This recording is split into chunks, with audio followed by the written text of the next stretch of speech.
ঘরের ভেতরে দাঁড়িয়ে সব ঘটনাগুলো চুপচাপ ভাবতে লাগলাম।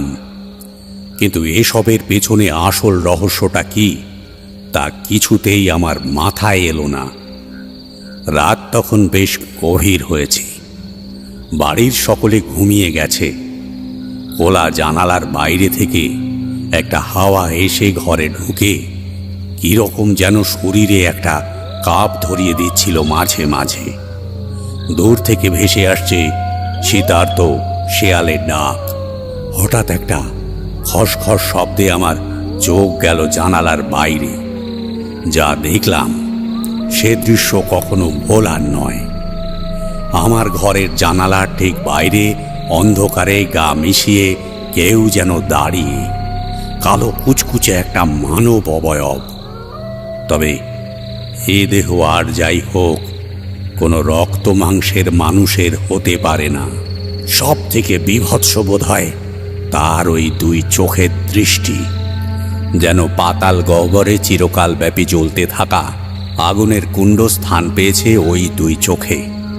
তবে সে দৃষ্টিতে কোনো প্রাণ নেই। উত্তেজনায় আমার গায়ের লোম রীতিমতো খাড়া হয়ে উঠেছে। এক মুহূর্তের জন্য যেন বিশ্ব চরাচরের সমস্ত গতি প্রকৃতি স্তব্ধ হয়ে গিয়েছে। রয়েছি কেবল ঘরের ভেতর, রক্তমাংসের তারানাথ তান্ত্রিকার ঘরের বাইরে অমন আগুন চোখ বিশিষ্ট নরকের পিশাচ। পরস্পরের দিকে অপলক দৃষ্টিতে তাকিয়ে আমার বুকের ভেতর চলতে থাকা হৃদযন্ত্রের ধকধকানি আমি যেন প্রতি মুহূর্তে অনুভব করতে পারছিলাম। আর ঠিক সেই সময় আমার উত্তেজনার পারদ রীতিমতো দ্বিগুণ করে দিয়ে একটা হাড় হিম করা পৈশাচিক গর্জন ভেসে এলো আমার কানে। ফিরিয়ে দে, ফিরিয়ে দে, ফিরিয়ে দে। নমস্কার শ্রোতা বন্ধুরা, আমি রাগিব। রহস্য গল্প চ্যানেলে সকলকে জানাই স্বাগত। ছোটদের ভালোবাসা, বড়দের প্রণাম। আপনাদের সহযোগিতায় এত দূর আসতে পেরে রহস্য গল্প চ্যানেলের সকল মেম্বার দর্শকদের জানাই আন্তরিক ভালোবাসা ও প্রণাম। আপনাদের সহযোগিতা আরও দ্রুত পৌঁছে দেওয়ার জন্য আমাদের ছোট্ট প্রচেষ্টার মাধ্যমে 2কে সাবস্ক্রাইব করে দেওয়ার আবেদন রইল। আজকের গল্পে তারানাথ তান্ত্রিক ও রক্ত পিশাচের খড়গ। ভয়েস ওভার দীপশিখা বোস, রুবি মজুমদার, সহযোগিতায় সুমন্ত দাস ও ঋতিকা গুপ্তা, ভিডিও এডিটিং জিৎ। গল্পটি কেমন লাগলো কমেন্ট করে জানাতে ভুলবেন না কিন্তু। চলুন দেরি না করে শুরু করা যাক আজকের গল্প। কিশোরী সেনের একটা মস্ত বড় বদভ্যাস হলো কোনো বিষয়ে ও একটু আধটু জানলেই সেটা নিয়ে কথা বলার সময় রীতিমতো তর্ক জুড়ে দেয়। সেদিন সেরকমই একটা সাধারণ বিষয় নিয়ে ধর্মতলাগামী ট্রামে চড়া থেকে শুরু করে মটলেনের আড্ডাখানায় বসা অবধি আমার সাথে রীতিমতো তর্কের সুরে কথা বলে যেতে লাগলো। কথাটা শুরু হয়েছিল নিজেদের স্কুল জীবনের বিভিন্ন সব ঘটনা নিয়ে। কিশোরী নাকি কোনো এক ক্লাসে পড়বার সময় ইতিহাস পরীক্ষায় নম্বর কম পেয়েছিল, আর সেজন্য ক্লাসে নাকি মাস্টার তাকে সকল ছাত্রের সামনে বকা দিয়েছিলেন। এতে কিশোরীর খারাপ লেগেছিল, সেটা স্বাভাবিক। সেই থেকে শুরু হলো কিশোরীর ইতিহাসের প্রতি বিতৃষ্ণার কথা। এটা ওটা নানা কথায় সে এটাই বোঝাতে লাগলো যে তার ইতিহাস ভালো লাগে না, এতে তার কোনো দোষ নেই। আসল কারণটা হলো ইতিহাস বিষয়টাই ভালো নয়, কিরকম ম্যাড ম্যাড একটা বিষয়। কিশোরীর মতে ইতিহাস মানেই পুরনো দিনের হ্যাজানো কথা। অতীত নিয়ে ঘাটাঘাটি করে কি লাভ, ভবিষ্যতের দিকে লক্ষ্য রাখাটাই উন্নতির একমাত্র লক্ষণ, ইত্যাদি নানা রকম সব মন্তব্যে মহাশয় নিজেই নিজের ভাবনাকে সমর্থন জোগাতে লাগলেন। আমিও আর 5 জন সাধারণ শিক্ষিত মানুষের মতো তাকে বললাম, দেখো, তোমার সেই জিনিসটা ভালো নাই লাগতে পারে, এটা যে যার ব্যক্তিগত ব্যাপার, কিন্তু তা বলে এই নয় যে বিষয়টির কোনো গুরুত্বই নেই। কিন্তু আমি ভুল ছিলাম। উনি হচ্ছেন কিশোরী সেন, চায়ের দোকানে বসা পাড়ার বিজ্ঞ কাকুর থেকেও এক কাঠি ওপরে চলেন উনি। যে ব্যক্তি তারানাথ তান্ত্রিকের মতো মানুষের সামনে তারই জীবনের সাধনা ও চর্চার বিষয় নিয়ে বিশ্বাস অবিশ্বাসের প্রশ্ন তুলতে পারে, সে কি এত সহজে নিজের মত বদলে আমার কথা মেনে নেবে? কখনোই না। ফলত যা হবার তাই হলো। নিরুপায় হয়ে আমি তারানাথের কাছে আসল কথা পেড়ে বসলাম। তারানাথ সবটা শুনে বলল, ও, এই জন্যেই আমাদের কিশোরী বাবুর এত রাগ ইতিহাসের উপর। বেশ তাচ্ছিল্যের সুরে কিশোরী বলল, রাগ নয়, রাগ নয়, আসলে আমি বিষয়টাকে ঠিক পছন্দ করি না। পুরনো দিনের কথা, কোন রাজা কি করেছে না করেছে, তার থেকেও বড় কথা এই সাল তারিখের ব্যাপার। উফ, বিরক্তকর। তারানাথ মৃদু হেসে বলল, বুঝলাম বুঝলাম। সে হতেই পারে। সবার চিন্তা ভাবনা, ভালো লাগা খারাপ লাগা কখনোই সমান নয়। সে না হয় বুঝলাম ঠাকুরমশাই, কিন্তু কিশোরীর মতে ওসব ইতিহাস অতীতের নাকি সেরকম কোনো গুরুত্বই নেই। সামনে রাখা পাসিং শোয়ের প্যাকেটটা থেকে একটা সিগারেট বের করে তাতে অগ্নিসংযোগ করিয়ে তারানাথ বলল, না, সেটা কখনোই নয়। এই ধরাধামে যা কিছু তুমি চোখের সামনে দেখছো, সব কিছুর অস্তিত্বের পেছনেই একটা না একটা কারণ আছে, গুরুত্ব আছে। অচল অকারণ কোনো কিছুই এখানে বেশি দিন টিকতে পারে না। ইতিহাসের পাতায় থাকা অনেক কিছুই আমাদের বর্তমানের সমস্যাগুলোর কার্যকরণ বুঝতে সাহায্য করে বৈকি। সৃষ্টির আদিকাল থেকে মানুষ আজও রহস্যের পেছনে ছুটতে ভালোবাসে, বুঝলে কিশোরী বিভূতি? আর ইতিহাস, সে তো আগাগোড়াই রহস্যের চাদরে ঢাকা। তাই ইতিহাসকে জানো, ইতিহাসকে জানো। আচ্ছা ঠাকুরমশাই, আপনি কখনো এমন ঐতিহাসিক কোনো রহস্যের মুখোমুখি হয়েছেন? আমি বললাম। তারানাথ ধোঁয়া ছেড়ে একবার বাইরের দিকে তাকালো, কি যেন ভাবলো, তারপর বলল, হয়েছিলাম বটে একবার, তবে অমন রহস্যময় গূঢ় সাধনা আমি এর আগে বা পরে আর কখনো দেখেছি বলে মনে পড়ে না। বলেন কি? কিশোরী চোখ গোল গোল করে বলল, প্রাচীনকালেও তাহলে হতো এসব তন্ত্রের সাধনা? 100 বার। এখন বরং এসবের সাধনার মান তলানিতে ঠেকেছে। শুধু এই ভারত ভূমি না, বা ব্যাবিলনীয় সভ্যতাতেও ভয়ঙ্কর ভয়ঙ্কর সব সাধনার দৃষ্টান্ত পাওয়া গেছে। সেই সব প্রাচীন পুঁথি লিপি পড়েই না আজকের উচ্চমানের সাধকরা নিজেদের জন্য নতুন সব সাধনার পথ খুঁজে পান। কুণ্ডলিনী জাগরণের মধ্যে দিয়ে সাধকের পরমায়ু লাভ, মারণোচ্চাটন স্তম্ভন বিশ্লেষণ, হাকিনী ডাকিনীর মতো ভয়ঙ্কর সব তন্ত্রের প্রয়োগে রাজা মহারাজারা একাধিকবার শত্রু রাজ্যকে নিজের পায়ের তলায় এনেছেন। ইতিহাস শুধু রণক্ষেত্রের ঢাল তরবারি হাতি ঘোড়াতেই সীমাবদ্ধ নয় হে।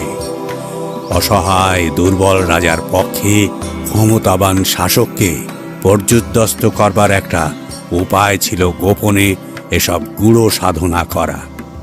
শারীরিক যুদ্ধে যাদের হারানো প্রায় অসম্ভব, তন্ত্রমন্ত্রের প্রয়োগে তাদের নামিয়ে আনা হতো মানসিক যুদ্ধে।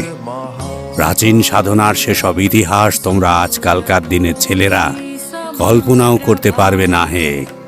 আমি নিজেও সেই সব সাধনার প্রভাব দেখেছি। বেশ তো, আজ তবে সেরকমটাই বলুন। আমাদের অতীতের সমাজ, সেখানকার সাধনা জ্ঞান কেমন ছিল তা জানতে বড় আগ্রহ হয়। কি বলো কিশোরী?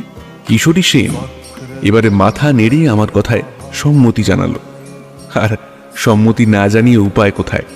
তারানাথের গল্পের এমনই জাদু, অতি সাধারণ হোক বা অসাধারণ, তারানাথের বলার গুণে তা যেন প্রতি মুহূর্তে বায়োস্কোপের ছবির মতো চোখের সামনে ভেসে ওঠে। বেশ বেশ, রোশো। এই বলে তারানাথ উঠে বাড়ির ভেতরে চলে গেল। কিছুক্ষণ পর বাটিতে তেল মাখা মুড়ি আর বাদাম এনে বলল, নাও নাও নাও, খাও। খেতে খেতে গল্প জমবে ভালো। আমরা এক মুঠো করে মুড়ি নিয়ে মুখে পুরলাম। তারানাথ সিগারেটটা শেষ করে ছাইদানিতে গুঁজে বলতে শুরু করলো, এই ঘটনা আমার সংসার জীবন শুরু হবার পরপরই ঘটা।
কোকড়া কাঁচা পাকা চুল, মুখে সরু গোঁফ, পরনে একখানা ঢলঢলে জামা আর পায়জামা, চোখে মোটা কাচের চশমা, কপালে একখানা তিলক টানা আর হাতে জড়ানো গুচ্ছের লাল কালো সুতোর টাকা, মালা আর গনশি।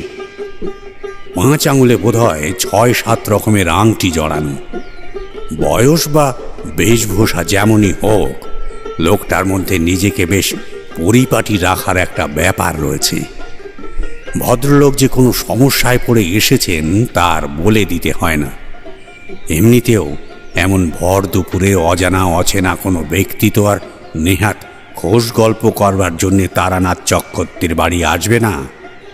লোকটিকে ভেতরে আসতে বলে আমি একখানা বেতের চেয়ার আনালাম। কোনো রকম অতিরিক্ত বাক্য ব্যয় না করে তিনি বললেন, নমস্কার, আমার নাম চরণ কমল রায়। আমি মধুবনীপুর থেকে আসছি। তারানাথ ঠাকুরমশাই কি বাড়িতে আছেন? ওনার সাথে একটু দেখা করতে চাই আর কি। চরণ কমলকে প্রতি নমস্কার জানিয়ে বললাম, বসুন, আমি তারানাথ চক্রবর্তী। চরণ কমল একটু যেন ঘাবড়ে গেলেন। ভেবেছিলেন বোধহয় তান্ত্রিক মানুষ সবসময় পুজো আর্চা নিয়েই থাকবে, রক্তাম্বর ও জটাজুটোধারী সিদ্ধ পুরুষের মতো ঘুরে বেড়াবেন। কিন্তু আমি তো এক মুহূর্তে তার কোনোটিই করিনি।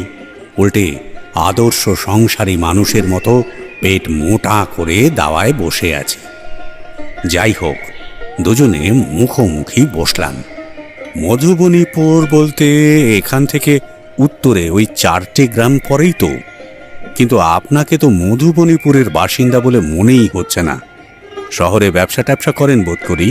চরণ কমল একটু অবাক হয়েই আমার দিকে তাকালেন। তারপর মৃদু হেসে বললেন, আপনি ঠিকই বলেছেন, কিন্তু বুঝলেন কি করে? ওই একটু পারি আর কি, সেরকম কিছু না। তা ঠিক। বীরজাবাবু বলছিলেন বটে, আপনি নাকি মানুষের চোখের দিকে তাকিয়ে তার ভূত ভবিষ্যৎ সব বাদলে দিতে পারেন। আমি মাঝখানে বাধা দিয়ে বললাম, আচ্ছা ঠাকুরমশাই, বীরজাবাবু কি আপনার সেই ছেলেবেলার বন্ধু? তারানাথ ঘন ঘন মাথা নাড়লে। একদম তাই। বীরজা বাবু বলতে চরণ কমল আমার বাল্য বন্ধু বীরজাভূষণকেই বুঝিয়েছিল। বীরজাভূষণের কথা তো তোমরা আগেই শুনেছ। যখনকার ঘটনা বলছি তখন বীরজাভূষণের সাথে আমার দেখা হয়নি। আমি তখন গ্রামেই থাকতাম। বোধহয় বীরজা লোক মুখে আমার জ্যোতিষীগিরির কথা শুনেই এমন মন্তব্য করেছে। ছেলেবেলার বন্ধু হলে যেমন হয় আর কি। যাক, যে কথা বলছিলাম। তারানাথ আবার শুরু করলো। আমি বললাম, বীরজা চড়ুই টিপ গায়ের বীরজাভূষণ, অম্বিকাভূষণের ভাই তো? ও আমার ছেলেবেলার বন্ধু। চরণ কমল বললেন, আগে হ্যাঁ, উনি আমার একজন বাধা খরিদ্দার এবং বন্ধুস্থানীয় বলতে পারেন। আমার শহরে বড় মশলার ব্যবসা আছে। গ্রামেও একখানা মুদির দোকান দিয়েছি, আর সুদের কারবারিও করি। আপনি ঠিকই বলেছেন, আমি এখানকার লোক নই। আমার পৈতৃক ভিটে শহরে। আসলে মধুবনীপুরে আমার শ্বশুর মশাই কিছু সম্পত্তি রয়েছে। উত্তরাধিকার সূত্রে আমার স্ত্রী সেটা পেয়েছেন। বুঝতেই পারছেন, গ্রামে ঘরে এসব জায়গা পড়ে থাকলে বা দেখার লোক না থাকলে 12 ভূতে ভোগ করবে। তাই আমার স্ত্রীর ইচ্ছে ছিল ওই গ্রামে এসে একটা বাড়ি করার। জায়গা বেচে দিতেও গিন্নি নারাজ। তাই আর কি মধুবনীপুরে এসে বাড়ি টাড়ি বানিয়ে থাকা। তবে একটা বিশেষ সমস্যায় পড়ে আপনার দ্বারস্থ হয়েছি ঠাকুরমশাই। চরণ কমল যে সমস্যায় পড়েছেন তা আমি ওকে দেখেই আন্দাজ করেছিলাম আমার অর্জিত ক্ষমতা বলে। চরণ কমলের মধ্যে আর একটা ব্যাপার যেটা ভালো লেগেছিল, ভদ্রলোক খুব গুছিয়ে কথা বলতে পারেন। চোখে মুখে অভিব্যক্তিতে কোনো রকম শঠতা বা দ্বিচারিতা ভাব নেই। এক কথায় যাকে বলে স্পষ্টবাদী। বললাম, কীরকম সমস্যা একটু আগাগোড়া খুলে বলুন তো। অলৌকিক কিছু যদি হয় এবং তা যদি সমাধান করা আমার পক্ষে সম্ভব হয় তো অবশ্যই আপনাকে সাহায্য করব, কথা দিলাম। চরণ কমল বলতে শুরু করলেন, আমি মধুবনীপুরে থাকতে শুরু করেছি আজ প্রায় বছর 1.5 হলো।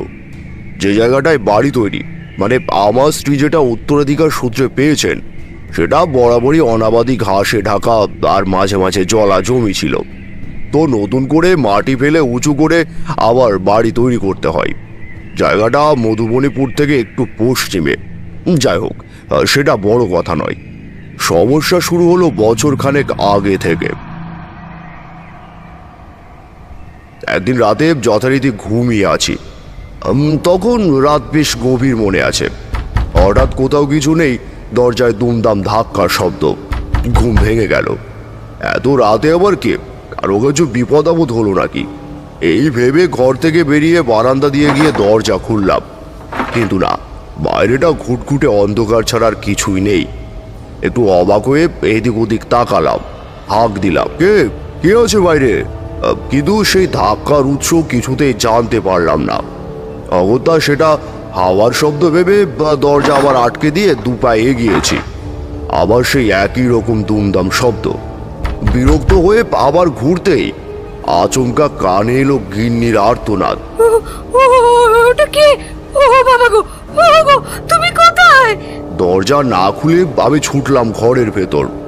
ঘরের আলো জ্বালিয়ে দেখি আমাদের ছেলেটা কিন্তু তার জায়গায় অঘরে ঘুমোচ্ছে। তবে গিন্নি বিছানায় বসে খোলা জানলার দিকে তাকিয়ে থরথর করে কাঁপছে। খেবে নিয়ে একেবারে অস্থির হয়ে উঠেছে। কাছে গিয়ে বললাম, কি গো, কি হলো? অমন চিৎকার করলে কেন? আর এইরকম করে কাঁপছো কেন? কি হয়েছে? গিন্নি ততক্ষণে আমার হাত চেপে ধরে আমার কাছে ঘেঁষে এসেছে। কাশতে কাশতে বলল, তুমি চলে যেতে আমার ঘুমটাও ভেঙে গেল।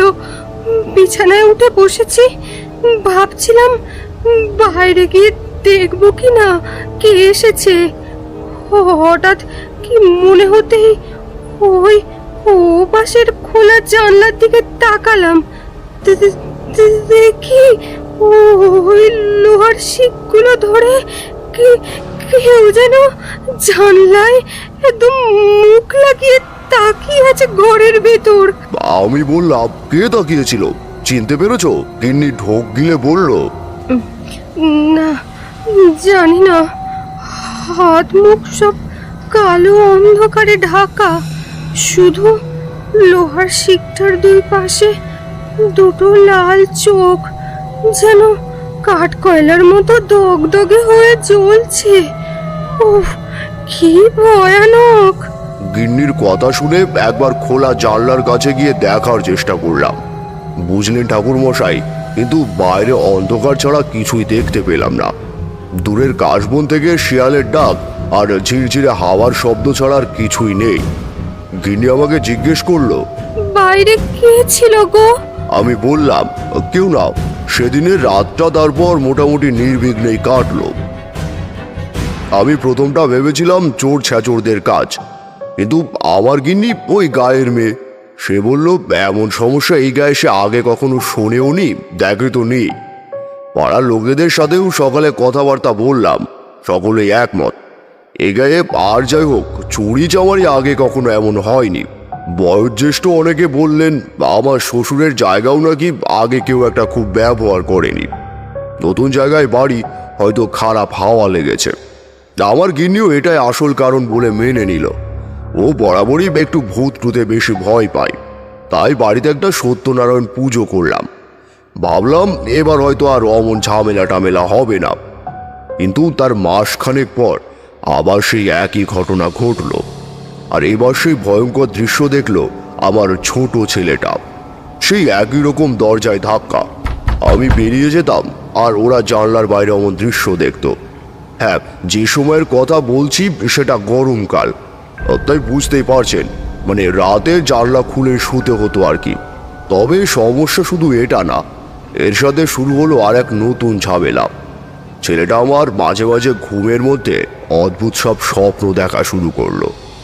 অদ্ভুত বলছে এই কারণেই, ও খুব গভীর রাতে ঘুমের ঘরে কী সব উল্টো পাল্টা কথা বলতো। এরকম অদ্ভুত সব মন্ত্রের মতো ছড়া।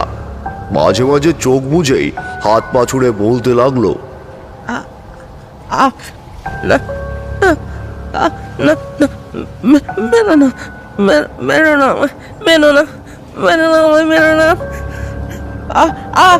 না মেনো না, আমায় মেনো না।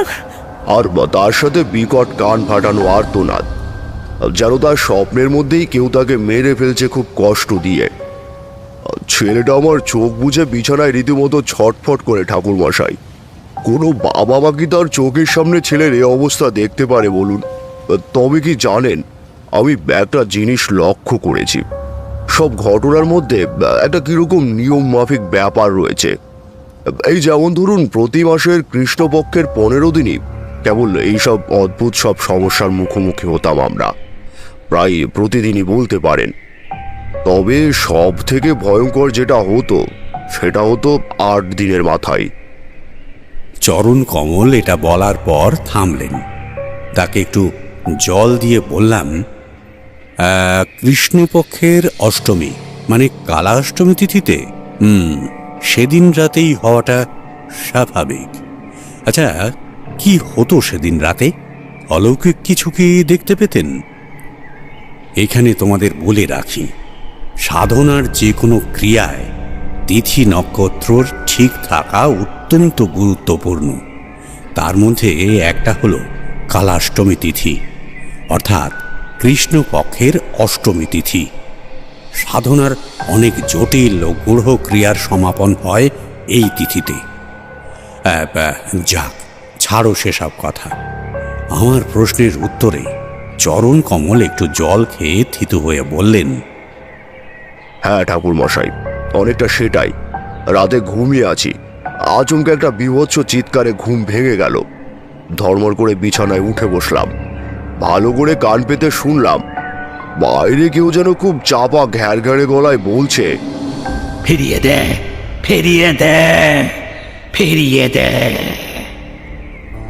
আর সেই সাথে হাড় কাঁপানো গর্জন। উফ, সেই বিভীষিকা ভোলার নয় ঠাকুরমশাই, ভোলার নয়। ঠিক প্রতি মাসের কৃষ্ণপক্ষের অষ্টমীতে এই ঘটনার পুনরাবৃত্তি।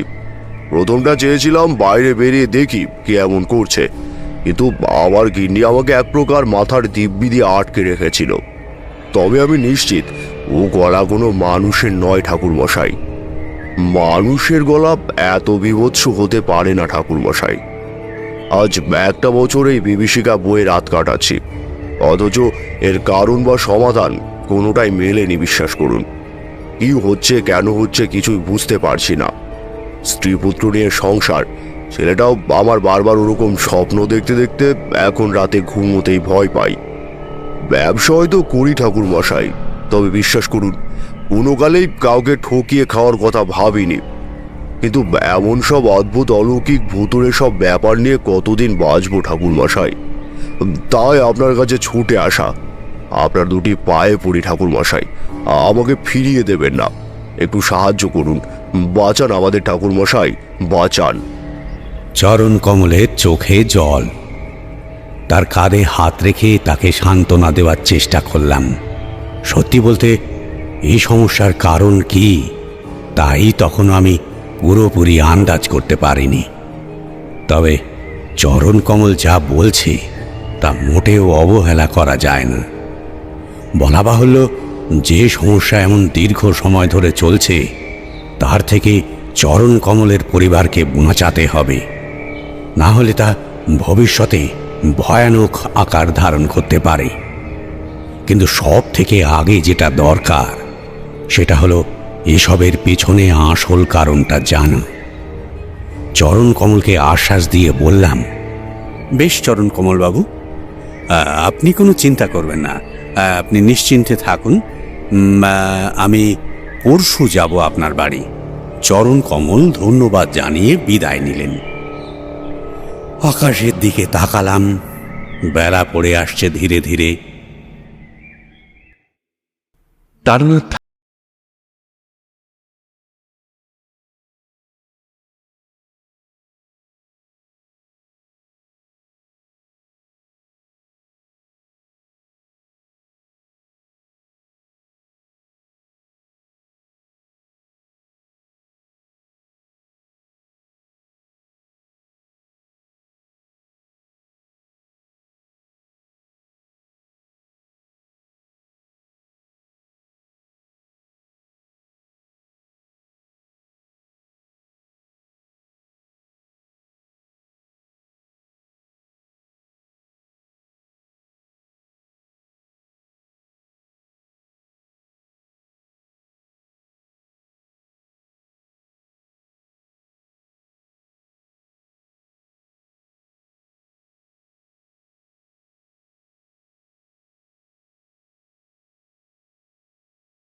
মধুবনীপুরের রাস্তা আমার চেনা নয়।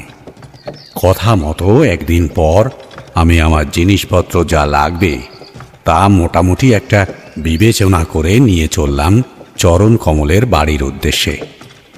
তখনকার দিনে তো আর ট্রাম বাস গ্রাম ঘরে কোনো কালই ছিল না। গরুর গাড়ি আর হাতে গোনা কয়েকটা টানা রিক্সা ছাড়া যাওয়ার একমাত্র উপায় ছিল পায়ে হেঁটে। অন্য সময় হলে না হয় পায়ে হাঁটার সিদ্ধান্তই নিতাম, কিন্তু সেদিন না, কারণ আমার যতটা তাড়াতাড়ি সম্ভব মধুবনীপুরে পৌঁছাতে হবে সন্ধ্যার আগেই। তাই গরুর গাড়ির শরণাপন্ন হলাম। মধুবনীপুর পৌঁছতে আমার বেলা গড়িয়ে দুপুর হয়ে গেল। তারপর লোকজনের থেকে জিজ্ঞাসা করে চরণ কমল রায়ের বাড়ি খুঁজে নেওয়াটা এমন কিছু কাজ নয়। আমার নাম বলে গর্ব করছি না, তবে সেই সময়ে আশপাশের এলাকায় আমার জ্যোতিষতান্ত্রিক হিসেবে কিছুটা নাম হয়েছিল। তাই গায়ের লোকে যারা আমাকে দেখেছিল সকলের চোখে মুখে ফুটে উঠছিল কৌতূহল আর বিস্ময়। চরণ কমলের বাড়ি নাকি তারানাথ তান্ত্রিক এসেছে। এরপর কি হবে তা আমার নিজেরও জানা ছিল না। চরণ কমলের বাড়িটা গ্রামের বসত বাড়িগুলো ছাড়িয়ে একটু বাইরে পশ্চিমে। বুঝলাম ওরা আসার আগে এই জায়গাটা খুব একটা ব্যবহার করা হয়নি। মাটি ফেলে উঁচু করে আবার বাড়ি তৈরি করা হয়েছে। আশেপাশে আম জাম মেহগিনি ছড়িয়ে ছিটিয়ে আছে। চরণ কমল ব্যবসায়ী মানুষ।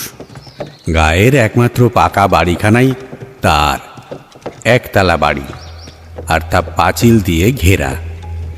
পাঁচিলের চৌহদ্দির মধ্যে একটা তেঁতুল গাছ রয়েছে দেখলাম। পাগলি দেবী বা আমার গুরুদেব যে আমায় বেশ কিছু ক্ষমতা দিয়েছিলেন তা তো তোমাদের আগেও বলেছিলাম। সেই অর্জিত সামর্থ্য থেকেই বুঝলাম আপাতত এই গায়ের মানুষের উপর বর্তমানে বা অদূর ভবিষ্যতে কোনো বিপদ নেই। চরণ কমল তবে ঠিকই বলেছিল, সমস্যা তার বাড়ি ঘিরেই। পাঁচিলের দরজা খোলাই ছিল। ভেতরে ঢুকলাম। এবার একটা অদ্ভুত অনুভূতির শিকার হলাম। মাটিতে পা রাখতেই এই কখনো সদ্য নেবানো আঁচের উনুন থেকে বের করা ছাইয়ের উপর পা দিয়ে দেখেছ? এই অনুভূতিটাও অনেকটা সেরকম, যেন মনে হলো আগুনের একটা হলকা মাটি ফুঁড়ে ভেতর থেকে উঠে এসে ছুঁয়ে গেল আমার পায়ের প্রতিটা লোমকূপ। এই অনুভূতি অবশ্য আমার ক্ষমতাজাত। অতএব বুঝলাম রহস্যের শিকড় এখানেই নিহিত আছে। চরণ কমলের বাড়ির সামনে গিয়ে ডাক দিলাম, চরণ কমল বাবু, চরণ কমল বাবু বাড়িতে আছেন? চরণ কমল বাবু। দরজাটায় হুট করে ছিটকিনি খোলার শব্দ, আর তারপরেই বেরিয়ে এলেন চরণ কমল। আমাকে দেখেই প্রণাম করে বললেন, মাফ করবেন ঠাকুর মশাই, একদম বুঝতে পারিনি আপনি এসে পড়েছেন। ছি ছি ছি ছি ছি, আপনি ভিতরে আসুন, আসুন ঠাকুর মশাই। এই দাদা, ঠাকুর মশাই এসে গেছেন। হাত মুখ ধুয়ে বাড়ির ভেতরে ঢুকে বৈঠকখানায় বসলাম। চরণ কমল মানুষ হিসেবে যে বেশ গোছানো প্রকৃতির তা তার পাশাপাশি তার বাড়িটাকে দেখলেও বোঝা যায়। ছোট বাড়ি, তবে ভেতরটা বেশ সুন্দর করে সাজানো। দেখে বেশ ভালো লাগলো। বাড়ির বাকিদের সাথে চরণ কমল আমার পরিচয় করিয়ে দিলেন। চরণ কমলের স্ত্রী রাধারানী আর ছেলে শুভ্র কমল। রাধারানী ছেলেকে নিয়ে আমায় প্রণাম জানিয়ে বললেন, ঠাকুর মশাই, আমার কর্তা তো আপনাকে সবটাই বলেছেন।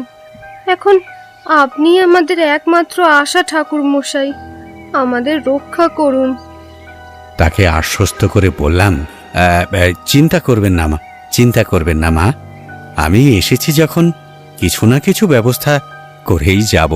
চরণ কমল বললেন, এই রাধা, যাও তুমি ঠাকুর মশাইয়ের জন্য শরবত, পানীয় আর খাবার দাবারের ব্যবস্থা করো। অনেকটা দূর থেকে। চরণ কমলকে থামিয়ে দিয়ে বললাম, দাঁড়ান দাঁড়ান চরণ কমল বাবু, ওসব পরে। তার আগে আমার মা জননীর সাথে একটা কথা আছে। হ্যাঁ, বলুন ঠাকুর মশাই। আচ্ছা মা, আপনি তো এই গায়েরই মেয়ে, যাকে বলে ভূমিকন্যা। এই জায়গা আপনার বাবার থেকে উত্তরাধিকার সূত্রে পাওয়া। আপনারা মানে চরণকমল বাবু এখানে বাড়ি তৈরি করবার আগেও কি এরকম অস্বাভাবিক কিছু ঘটতো? রাধারানী দেবী কিছুক্ষণ ভাবলেন, তারপর বললেন, আজ্ঞে, সেরকম তো কোনোদিন কিছু ঘটেনি ঠাকুর মশাই। তাছাড়া এই জায়গা বরাবরই ঘাস বন আর জলা ছিল, তারপর এটা পেয়ে সংস্কার করে বাড়ি তৈরি হয়। আচ্ছা, যদি কিছু মনে না করেন একটা কথা জানতে পারি? হ্যাঁ হ্যাঁ, এ মা, ছি ছি, কিছু মনে করবো কেন, বলুন না কি জানতে চান। আমি তার হাতের দিকে অঙ্গুলি নির্দেশ করে বললাম, প্রথম দিনেই আপনার হাতের ওই মাদুলি তাবিজ আংটিগুলো আমার দৃষ্টি আকর্ষণ করেছিল। বুঝতেই পারছেন, জহুরির চোখ তো হীরের দিকে পড়বেই। তা ও জিনিস কি কোনো বিশেষ কারণে হাতে পড়া? আপনার যদি অসুবিধা না থাকে তাহলে একটু বলুন তো। চরণ কমল এবার নিজের হাতের দিকে তাকিয়ে দেখলেন, তারপর বললেন, না না, অসুবিধে কিছু নেই। আসলে বুঝতেই পারছেন, ব্যবসায়ী মানুষ, লাভ লোকসানের দিকে মন থাকে বেশি।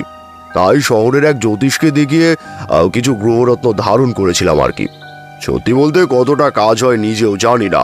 ও হ্যাঁ, আর এই যে কালো সুতলিখানা দেখছেন, ওটা মাসখানেক আগে এক ফকিরের কাছ থেকে নেওয়া। বাড়ির লোকের নির্দেশ, এসব পড়লে হয়তো অমঙ্গল দূর হবে। তবে লাভের লাভ কিছুই হয়নি, পয়সাটা জলে গেছে। হঠাৎ কিশোরী সেন তারানাথের গল্পের মাঝে তাকে থামিয়ে দিয়ে বলল, আচ্ছা, এই কথা জিজ্ঞেস করলেন কেন?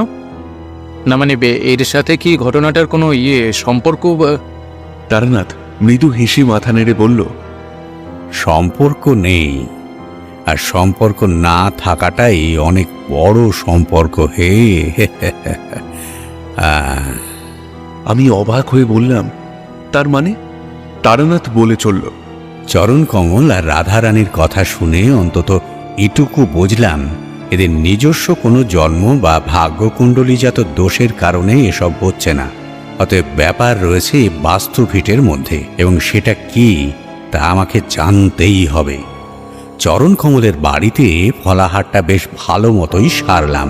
তোমাদের তো আগেই বলেছি, খাওয়ার ব্যাপারে আমি কোথাও কোনো অমন লজ্জা টজ্জা করি না তোমাদের মতো। সে যাই হোক, গৃহকর্তা যা দিয়েছিলেন ঈশ্বরের ভোগ প্রসাদ মনে করে সবটাই উদরস্থ করি, নাহলে গৃহকর্তার মনক্ষুণ্ণ হয়। বুঝলে কি না? একটা বেশ বড় কাঁসার থালা সাজিয়ে নানা রকম ফল, ভিজে চিড়ে, বাতাসা, ভাঁড়ে মিষ্টি, দই, রসগোল্লা, মাখা সন্দেশ আর জাল দেওয়া গরুর খাঁটি দুধ। আহা, সেসব খাবার এখন এই কলকাতাতে কই হে? বলতে কোনো দ্বিধা নেই, যতদিন ওখানে ছিলাম চরণ কমল আমার যথেষ্টই যত্ন আত্তি করেছিলেন। যাই হোক, খাওয়া শেষ করে ঘরে গিয়ে জামা কাপড় বদলিয়ে একটু বিশ্রাম নিলাম। শরীরটাও একটু ক্লান্ত ছিল, তাই কখন ঘুমিয়ে পড়েছি খেয়াল নেই। ঘুম যখন ভাঙল, উঠে দেখি প্রায় সন্ধ্যা হয়ে এসেছে। হাত মুখ ধুয়ে একটু বাড়ির বাইরেটা এসে দাঁড়ালাম। গ্রাম্য মেঠো সন্ধ্যার মধ্যে কিরকম একটা বেশ মায়া মাখানো আছে বুঝলে। দূরে দূরে বাড়িগুলোতে সন্ধ্যা পুজোর ঘণ্টা আর শাঁখের আওয়াজ ভেসে আসছে কানে। চরণ কমলের বাড়ির ভেতর থেকেও আওয়াজ এলো, বোধহয় রাধারানী সন্ধ্যা দিচ্ছেন। আমি কিন্তু তখনও বাড়ির বাইরেটা পায়চারি করছি, অদ্ভুত একটা অনুভূতি দ্বারা তাড়িত হয়ে। হ্যাঁ, সেই অনুভূতি যেটা এটাই বাড়ির মধ্যে ঢোকার সময় আমার হয়েছিল। হঠাৎ একটা জিনিসের ওপর চোখ পড়তেই অবাক হয়ে সেদিকে তাকিয়ে রইলাম। যে তেঁতুল গাছটা বাড়ির পাশে ছিল, সেই গাছ থেকে হাত দশেক দূরে একটা কিছু জিনিস মাটি ফুঁড়ে উপরে কিছুটা উঠে আছে। একটু কৌতূহল বশতই এগিয়ে গেলাম সেটা লক্ষ্য করে। কাছে গিয়ে দেখি একটা পাথরের চারকোনা চাতালের মতো কি একটা জিনিস। সে মনে হয় সেই চাতালের একটা কোণ যেন মাটি থেকে কিছুটা বেরিয়ে আছে। উবু হয়ে বসে ভালো করে দেখলাম পাথরটাকে। পাথরটার গায়ে হাত দিতেই একটা অদ্ভুত অনুভূতি হলো। সচরাচর এমনটা হয় না। মনে হলো যেন সেই সৃষ্টির আদিকাল থেকেই এখানে এইভাবেই পড়ে রয়েছে এই জিনিসটা ঠিক কী তা না বুঝলেও তখনকার মতো এটুকু বুঝেছিলাম যে ওটার কোনো না কোনো গুরুত্ব আছে। কিছুক্ষণ পরেই চরণকমল দোকান থেকে ফিরে এলেন। রাতে এইসব ঘটনা ঘটার পর থেকে উনি আর বেশি সময় বাইরে থাকেন না। হ্যাঁ, যখন আমি গিয়েছিলাম তখন অবশ্য কৃষ্ণপক্ষের দিন চলছে। অতএব আজ রাতেই যে কিছু একটা হতে চলেছে তা আমি বেশ বুঝতে পারলাম। রাত তখন মোটামুটি 10টা নাগাদ হবে। নিজের ঘরেই বসে তামাক খাবার তাল করছি। হঠাৎ কি মনে হতেই চোখ গেল খোলা জানালার দিকে। এমনিতেই তখন মোটামুটি গরম পড়া শুরু করে দিয়েছে, তাই জানালা খোলাই রাখছিলাম। সেদিকে তাকাতেই মনে হলো একটু আগে কেউ যেন এখানে ছিল, লুকিয়ে দেখছিল আমাকে। আমি তাকাতেই যেন সরে গেল। উঠে গেলাম খোলা জানালার সামনে। প্রথমটা কাউকে চোখে পড়ল না, বাইরে অন্ধকার ছাড়া। কিরকম যেন একটা রাগ হলো। আমি তারানাথ তান্ত্রিক, বীরভূমের মাতু পাগলির কাছে আমার শিক্ষা, বরাকর নদীর তীরে মধুসুন্দরী দেবীর কাছে আশীর্বাদ প্রাপ্ত, সবের উপর বসে সাধনা করা তারানাথ জ্যোতিষার্ণব, যে কিনা সর্বদাই অলৌকিকতাকে সম্মুখ সমরে সর্বদাই আহ্বান করে এসেছে, তার চোখের সামনে কেউ এভাবে লুকোচুরি খেলার সাহস দেখায় কি করে? কত বড় মায়াবী সেই দুরাত্মা! হঠাৎ যেন মনে হলো একটু দূরেই বাইরে পাঁচিলের কাছে অন্ধকারে কেউ রয়েছে, আর সে যেন পড়তে পেরেছে আমার মনের কথাগুলো। কারণ ততক্ষণে অন্ধকারে তার ভাঁটার মতো জলজলে দুটো চোখ আমার দৃষ্টি আকর্ষণ করেছে। সে কি চোখের দৃষ্টি ভোলার নয়, বুঝলে? যেন পাতাল গহ্বরে চিরকাল ব্যাপী জ্বলতে থাকা আগুনের কুণ্ড স্থান পেয়েছে ওই দুটি চোখে। এক মুহূর্তের জন্যে আমি যেন আর নিজের মধ্যেই ছিলাম না, কেবল তাকিয়েছিলাম ওই দুটি ক্রূর হিংস্র চোখের দিকে। বেশিক্ষণ না, হয়তো কিছু সেকেন্ড। তবে ওইটুকু সময়ের জন্য আমার কেবল মনে হয়েছিল এই মহাবিশ্বে কেবল দুটো জিনিসের অস্তিত্ব, এক আমি আর এক ওই দুটো জলজলে চোখ। সমগ্র বিশ্ব চরাচরে যেন আর কোনো কিছুই নেই। হঠাৎ বিজুলি বাতির সুইচ বন্ধ করলে যেমন হয়, সেভাবেই হট করে দুটো চোখ যেন অন্ধকারে মিলিয়ে গেল। আর সাথে সাথে কানে এলো একটা কান্না মেশানো চিৎকার, রাধা রানীর গলা। কাল বিলম্ব না করে জানলার পাল্লাগুলো টেনে বন্ধ করে ছুটে ঘরের বাইরে বেরিয়ে এলাম। ততক্ষণে চরণকমল ঘর থেকে বেরিয়ে এসেছে। হাঁপাতে হাঁপাতে ব্যস্ত হয়ে তিনি বললেন, ঠাকুরমশাই, শিগগির আসুন, খোকা আবার কেমন করছে? চরণকমলের সাথে ছুটে গেলাম তার ঘরে। গিয়ে দেখি নিজের ঘরে এলাম। চরণকমল এসবের কারণ আমার কাছে জানতে চেয়েছিল বটে, তবে বলতে পারিনি বিশেষ কিছু। যা হচ্ছে সেটুকু জানলেও কেন হচ্ছে আর কিভাবেই বা এর সমাধান সম্ভব তা বুঝতে পারছিলাম না। মনটা বেশ অস্থির লাগছিল, বুঝলে। চুপচাপ বসে নিজের মনকে শান্ত করলাম। ঠান্ডা মাথায় সমস্ত ঘটনা ভাবলাম, যেগুলো চরণকমল বলেছিল আর যেগুলো আমি দেখলাম এখানে এসে। যেন একটা সূত্র আমার চোখের সামনেই রয়েছে, আমি দেখতেও পাচ্ছি না। রাত অনেক গভীর হয়েছে বুঝলাম। বাড়ির সকলে বোধহয় ঘুমিয়েও গেছে। দূর থেকে ভেসে আসছে ক্ষুধার্ত শেয়ালের ডাক। চোখ বুঝলাম, মেরুদণ্ড ঋজু করে মনে মনে স্মরণ করলাম দেবীকে। আমি জানি এ দুর্ভেদ্য অন্ধকারে দেবী আমাকে নিশ্চিত আলোর দিশা দেখাবেন। দেবীর স্তব শুরু করলাম একাগ্র চিত্তে। উদ্যানভূ প্রতিকাশা বিদ্যুৎ পুঞ্জিনিভা সতী নীলাম্বর পরিধানা মহভি মদবিহ্বল লোচনা নানালঙ্কার শোভাঢ্য কস্তুরী গন্ধমদিত্য কমলাঙ্গী স্মরমুখিং পিনতুঙ্গ পায়োধারাম। সেই গন্ধ, সেই পুরনো অনুভূতি, সেই মন ছুঁয়ে যাওয়া আবেশ, যা অনুভব করবার লোভে আমি একটা সময় দিনের পর দিন থেকেছি বরাকরের তীরে বালুচরে। আবার এতদিন পর এসেছেন মধুসুন্দরী দেবী, এসেছেন। দেবীর অপার মহিমা, যার উপস্থিতি যথেষ্ট আমার মনের সমস্ত অশান্ত ভাব দূর করার জন্যে। মনটা বেশ হালকা লাগছিল। একটা মৃদু হাসি এবার যেন ঢেউ তুলল আমার হৃদয়ে। প্রেমময়ী দেবীর সেই ভুবনমোহিনী হাসি, আর সেই চিরপরিচিত তন্দ্রহরিণী কণ্ঠের ডাক, তারানাথ, তারানাথ, তারানাথ। আকুল হয়ে বললাম, দেবী, দেবী তুমি এসেছো, এসেছো দেবী, এসেছো তুমি দেবী। হাসলেন দেবী। তুমি ডেকেছো যে, না এসে থাকতে পারি বলো? চোখের কোনোটা কিরকম ভিজে এলো। মনের ভেতরে জমে থাকা সমস্ত হারানো অপ্রাপ্তি, চাওয়া না পাওয়ার শেষ আক্ষেপটুকু বিন্দু বিন্দু অশ্রু হয়ে ঠাঁই নিল আমার চোখের কোণে। প্রকৃত প্রেমের অনুভূতি বোধহয় এতটাই তীব্র। বললাম, দেবী, দেবী আমাকে পথ দেখাও দেবী। এ বাড়ি, এ পরিবারকে মুক্ত করবার পথ দেখাও তুমি আমাকে। কেন এসব হচ্ছে এখানে, কেন? দেবী বললেন, ও মা, তখনই তো তোমাকে দেখলাম। ভুলে গেলে? আমাকেও বুঝি এভাবে ভুলবে? নিজেকে আর ধরে রাখতে পারলাম না।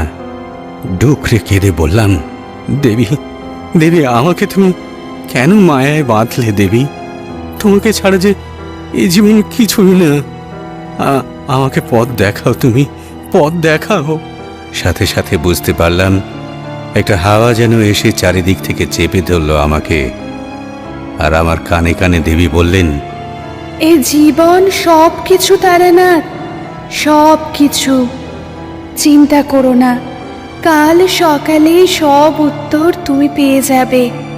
সাধারণ উপায়ে যে রহস্যের কিনারা হয় না, বুঝে নিও তার বীজ গভীরে পোঁতা। আমি তোমার পাশে সব সময় আছি, সব সময়। এতটুকু বলে হাসতে হাসতে দেবী বিদায় নিলেন। আমাকে আমাকে আর একবার একা করে গেলেন। তারানাথ থামল। লক্ষ্য করলাম ওর চোখের কোণে জল চিকচিক করছে। আমি আর কিশোরী তন্ময় হয়ে তাকিয়ে সেদিকে। কে জানে, হয়তো তারানাথের বলার সাথে সাথেই তার মনের প্রতিটা অনুভূতি আমরা হৃদয়ের সবটুকু দিয়ে অনুভব করতে পারছিলাম। মুখ থেকে যেন আপনা হতেই কথাটা বেরিয়ে এলো। তারপর তারানাথ ধুতির খোঁট দিয়ে চোখ মুছে আবার বলতে শুরু করলো। দেবী ধ্যান শেষ করে শুয়ে শুয়ে তার বলা শেষ কথাগুলো ভাবছিলাম মনে মনে। কি হতে পারে এর অর্থ, তা কিছুতেই আমার মাথায় আসছিল না। ভাবতে ভাবতে কখন ঘুমিয়ে পড়েছি খেয়াল নেই। সকালে চরণ কমলের ডাকাডাকিতে ঘুম ভাঙল। উঠে দেখি বেশ সকাল হয়ে গেছে। চরণ কমল ঘরে এসে বললেন, আগে ঠাকুরমশাই মাফ করবেন, আপনার ঘুমের ব্যাঘাত ঘটালাম সকাল সকাল। আমি বললাম, আরে না না, কি যে বলছেন, আমার এমনিতে আরও সকালে ঘুম থেকে ওঠা অভ্যেস। আজ যে কেন দেরি হলো কে জানে। ডেকেছেন, ভালোই হলো। চরণ কমল এবার আমাকে অবাক করে দিয়ে বললেন, আসলে আপনাকে ডাকতাম না, কিন্তু সকাল সকাল একজন লোক এসে বাড়ির সামনে হাঁক ডাক শুরু করেছিল। গিয়ে জিজ্ঞেস করলাম কি ব্যাপার। লোকটা অদ্ভুত, নামদাম কিছুই বলল না, খালি বলল, তোমার বাড়িতে যিনি আছেন তাকে ডাকো দেখি একবার। আমি বললাম, বাড়িতে তো অনেকেই আছে, কাকে দরকার আপনার? লোকটা হেসে বলল, ওই যে আগের দিন এলেন তান্ত্রিক মশাই। আমি বললাম, তিনি তো এখন ঘুমুচ্ছেন। লোকটা কিরকম যেন হতাশ হয়ে বলল, ঘুমোচ্ছেন? বেশ, ডাকো আর বলো আমি এসেছি। এই বলে গুনগুন করে একটা ছড়া আওড়াতে লাগলো। আমি এলাম আপনাকে খবর দিতে। চরণ কমলের কথা শুনে আমার মনে কিরকম একটা সন্দেহ দানা বাঁধল, আর দেরি না করে ছুটে গেলাম বাইরে। কিন্তু না, কেউ সেখানে নেই। এদিক ওদিক বেরিয়ে খুঁজলাম, কিন্তু কাউকেই পেলাম না। শেষটায় চরণ কমলকে বললাম, আপনি কি তাকে আগে কোথাও দেখেছেন? চরণ কমল বললেন, না না, আমি চিনি না। চাকড়া চুলের মাথা, গায়ে একটা নীলচে ফতুয়া, আর হাঁটু অব্দি গোটানো আধময়লা ধুতি, কাঁধে গামছা। আমি তখন ভেতরে ভেতরে রীতিমতো উত্তেজনায় ফুটছি। দুহাত দিয়ে চরণ কমলের কাঁধ ধরে বললাম, চরণ কমলবাবু, আপনি আপনি আরও আগে কেন আমাকে ডাকলেন না? হায় ভগবান, কেন যে আমি ঘুমিয়ে গেলাম।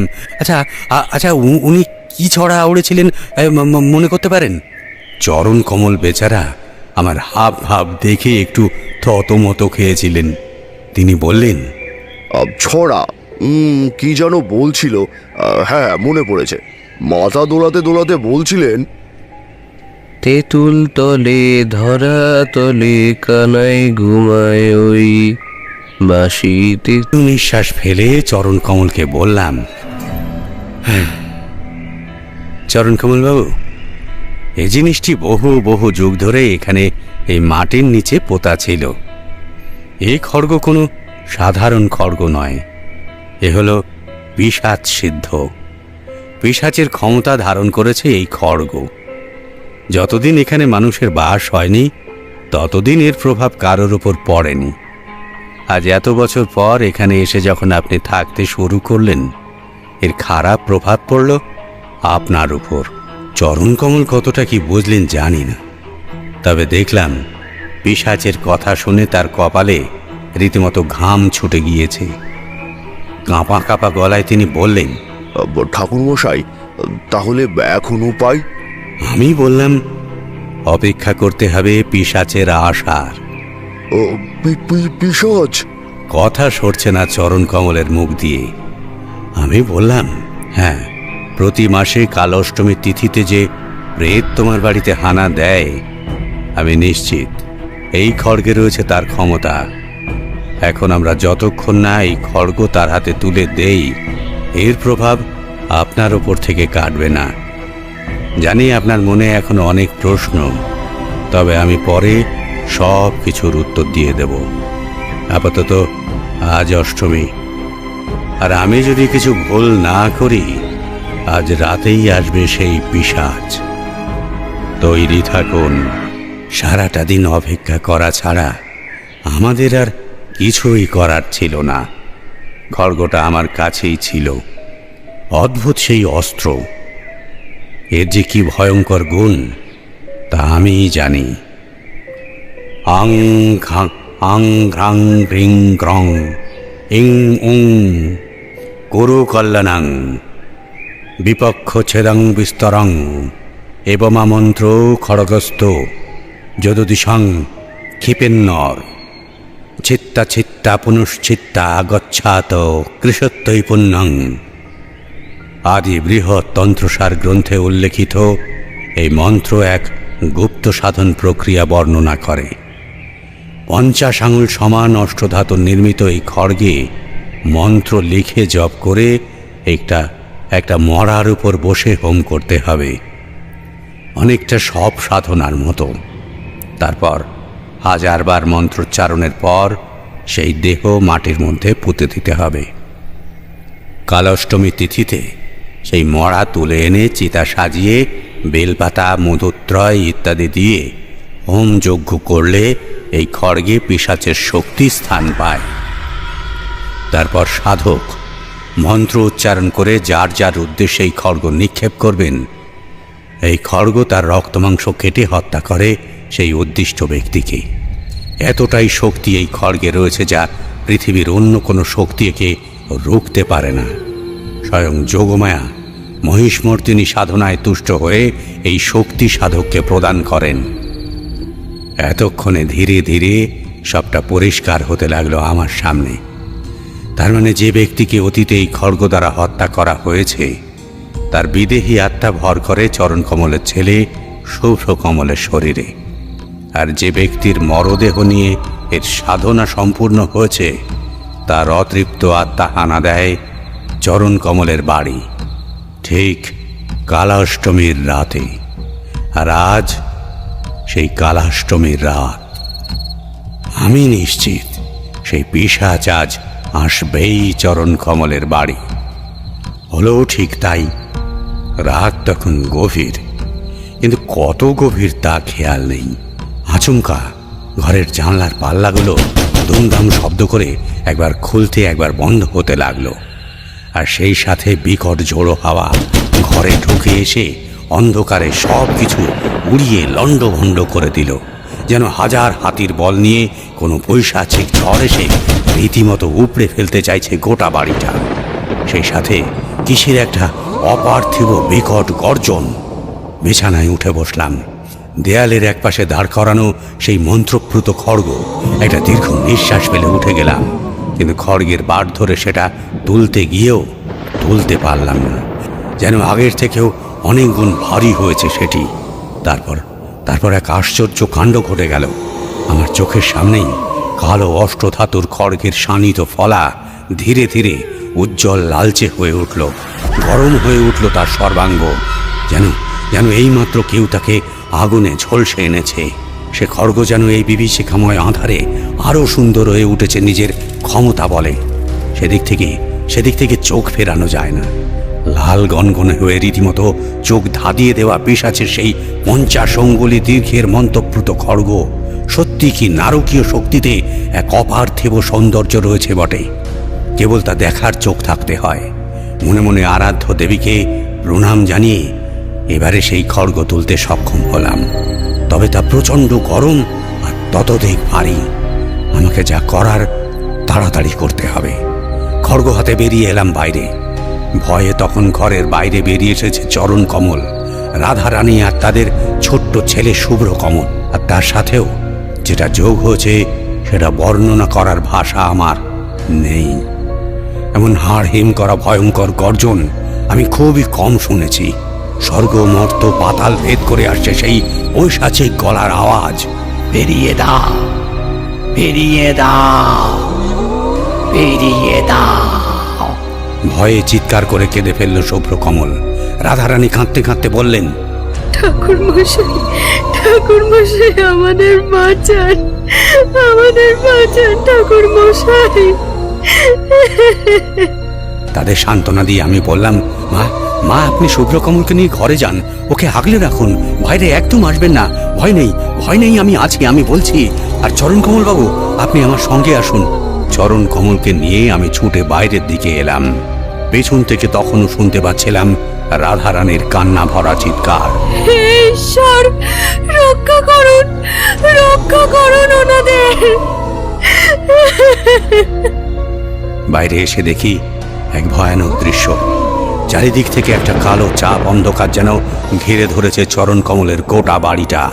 আর সেই সাথে ঝোড়ো হাওয়ার দাপট যেন এখনই উড়িয়ে নিয়ে গিয়ে ফেলবে দূরে। আর তার থেকেও যেটা ভয়ানক, একটা ধোঁয়ার স্তূপ ধীরে ধীরে বিরাট একটা মানব মূর্তির আকার নিয়ে দাঁড়িয়েছে আমাদের সামনে। তার মাথা যেন উঁচু হয়ে ছাড়িয়ে রয়েছে তেঁতুল গাছটাকেও। যতটা বিভৎস তার মূর্তি, তার থেকেও বিভৎস তার চোখ দুটো আগুনের গোলা, যেমনটা আমি দেখেছিলাম ঠিক আগের দিন রাতে। তবে তো আজ আরো বেশি ভয়ঙ্কর। গর্জনটা আসছে এই পিশাচের মুখ থেকেই। বেরিয়ে দাও, বেরিয়ে দাও, বেরিয়ে দাও। আমি বেশ বুঝতে পারছিলাম আমার হাতের খড়গ ধীরে ধীরে আরো শক্ত, আরো উষ্ণ হয়ে উঠছে। আমার পিছনে থাকা চরণ কমল এই দৃশ্য দেখে চিৎকার করে জ্ঞান হারিয়ে পড়ে গেল মাটিতে। সত্যি বলতে আমিও নিজেকে আর ধরে রাখতে পারছিলাম না, যেন কোনো অদৃশ্য শক্তি সব দিক থেকে চেপে ধরে পিষে ফেলতে চাইছে আমাকে। কিন্তু না, তীরে এসে আমি তরি ডুবতে দেব না।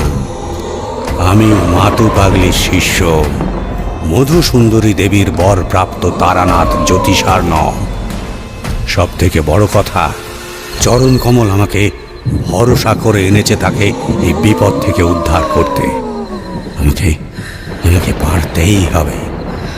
দেবী মহিষমর্দিনীর স্তব করে হাঁটু গেড়ে বসে পড়লাম মাটিতে। দু হাতে তুলে ধরলাম লাল হয়ে ওঠা সেই মন্ত্রপুত খড়গ। চেঁচিয়ে বললাম, হে খড়গাধিপতি, তোমার শক্তি আজ আবার আমি তোমার কাছে এনে দিলাম। অনুগ্রহ করো, মুক্ত হও, তুমি মুক্ত হও। রক্ষা করো চরণ কমল আর তার পরিবারকে, রক্ষা করো। একটা দমকা হাওয়ার ঘূর্ণি এসে যেন আমার হাত থেকে উড়িয়ে নিয়ে গেল সেই খড়গ। একটা ভার যেন ছেড়ে বেরিয়ে গেল আমার শরীর থেকে। ধীরে ধীরে আমার শরীর কিরকম যেন শিথিল হয়ে পড়ল। অনেক চেষ্টা করেও আর থাকতে পারলাম না। মুখ থুবড়ে মাটিতে পড়ে জ্ঞান হারালাম। তারানাথ থামল। আমি বললাম, তারপর?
ওই খড়গ রেখে গিয়েছিলেন নিজের কাজের নথি, ওই শিলালেখ হিসেবে। কালের নিয়মে সবকিছু আধুনিকীকরণ হলেও ও জায়গা হয়তো চরণকমলই প্রথম বাড়ি তৈরি করে, আর অত বছর আগে সেই খড়গ বন্দি পিশাচের শক্তি মুক্তি পাওয়ার আশায় আনা দেয় তার বাড়ি। ইতিহাসে এমন কত জানা অজানা হাজার রহস্যের নথি, বুঝলে অফিস বাবুরা। আর মানুষ যে রহস্য জানতে বেশি ভালোবাসে। কিন্তু রাজা রায়বল্লভের ব্যাপারটা আপনি জানলেন কি করে? ওই শিলালেখাটা তো পড়া যায়নি নাকি? কিশোরীর শটান প্রশ্ন। তারানাথ আর কিছু না বলে ঠোঁটে কেবল একটা বাঁকা হাসি নিয়ে তাকিয়ে রইল। বুঝলাম ও আর কিছু এ নিয়ে বলতে চায় না। আমরাও আর জোর করলাম না। সবটা না জানাই বোধহয় শ্রেয়। থাকুক না কিছু জিনিস রহস্যের আড়ালে। গল্পের শেষে অন্তর অতৃপ্ত না থাকলে কি আর গল্প শোনার আগ্রহ থাকে?